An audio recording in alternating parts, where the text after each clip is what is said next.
Yeah, United USA. Check it out.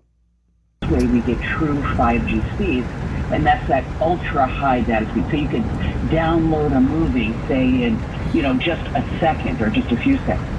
So here's the catch: those frequencies that I mentioned, that millimeter wave high band channel, and there will be a test after this.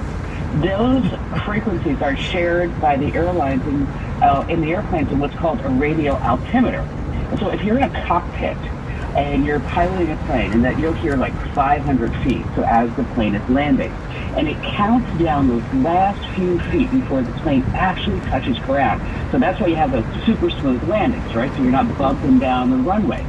So in cities where this 5G high band has been turned on, they are finding that the 5G signal interferes with these radio altimeters. Now, Yep. and the radio altimeters also feed data to all these other systems that help planes land in bad weather and obviously avoid crashes. So this is a big deal, okay? And so what the airlines have to do, and probably the airports themselves, is that they have to install these filters so that these radio waves, they're not going to be interfering with each other. And if it, so there's really no choice right now for them but to delay it, just for the sake of everybody's safety. But back to what you said, Jim, is January 19th. I mean, I don't know about you, but I've had to deal with the government lately, dealing with some savings bonds and stuff from family members. They don't move very quick. No. No. So, okay, so 2 weeks, that would be something like you and I and Jamie, we could all get together and we would say, okay, let's go down and let's put these filters in. Okay, but you're talking massive amounts of airports, right? Mm-hmm. Massive amounts of airplanes. And so this might actually be a time when you actually get in an airplane and they say, put your phone in airplane mode. And how many of us actually do that? Just saying. Right. Yeah. Okay. And so this might be something where we actually have to put our phone into airplane mode just for the safety of not only other passengers, but also ourselves. Kim, so why is this just now coming up at launch date? I mean, wasn't the FAA, FCC, and these phone companies, weren't they all talking long before this?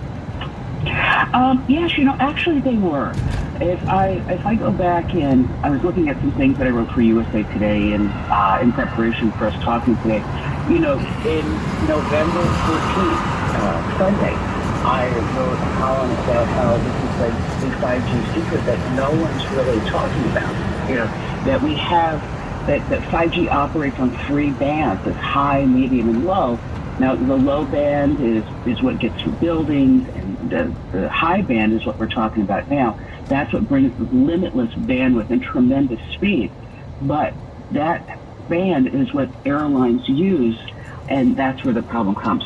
And so they've known about this. Oh gosh, Verizon AT&T agrees to FAA requests for a 2-week delay in 5G expansion plans. So they're basically talking about the airports. I didn't even know about this until this morning, driving to work, and was listening to talk radio and heard what they were talking about. It says,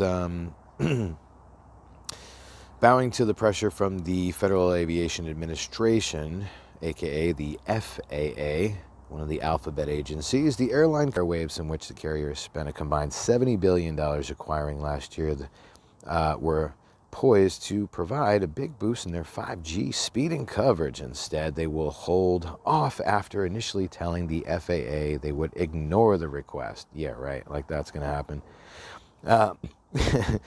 A quote from them, it says, "We agreed to a 2-week delay, which promises the certainty of bringing this nation our game-changing 5G network in January, delivered over America's best and most reliable network," Verizon spokesperson Rich Young said in an emailed statement.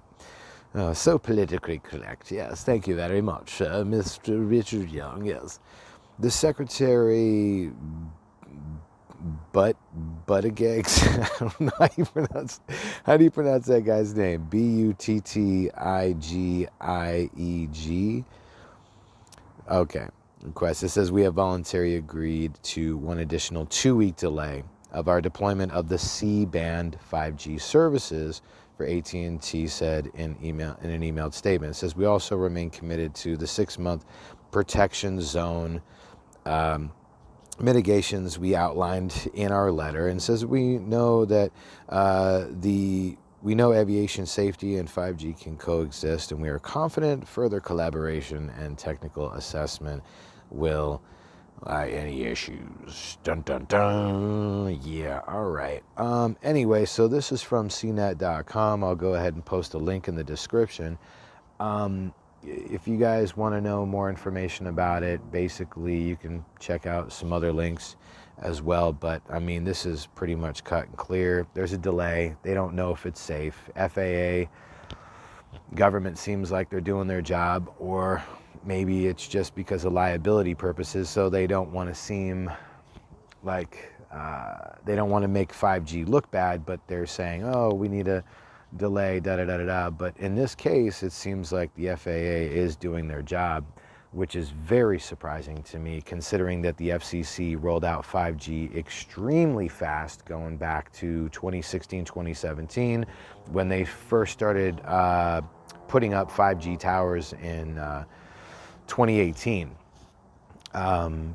in quite a few states, and then started the gradual rollout in 2019. Long story short, in the last 2 years, more than 2 years, 2.5, 3 years, we can see that there's a rollout, and you can see 5G towers on street lamp, on your street light, posts every here and there, spread out every 500,000 feet, whatever. I've shown a lot of videos about it. At the end of the day, this is important for everyone to kind of think about, because is this a liability? Could it be an issue? Yeah, absolutely. Absolutely, 100%. This could be an issue, because there's still not studies that have been released as to the effects of 5G when it comes to millimeter wavelength signal. In this case, they're talking about specifically C-band, the C-band spectrum. Okay, right. Yeah, C-band spectrum. They give it this fancy name and stuff. But the point of the matter is that there's more that we don't know about 5G and what it affects when it comes to radio communications, whether it's aviation or whether it's health effects on the body. There's a lot we don't know, okay? I'm not an expert, but I'm just saying there's a lot we don't know. If you guys would like to give your thoughts and opinions about this, like I said, it's an open conversation. Drop a comment, like, and share.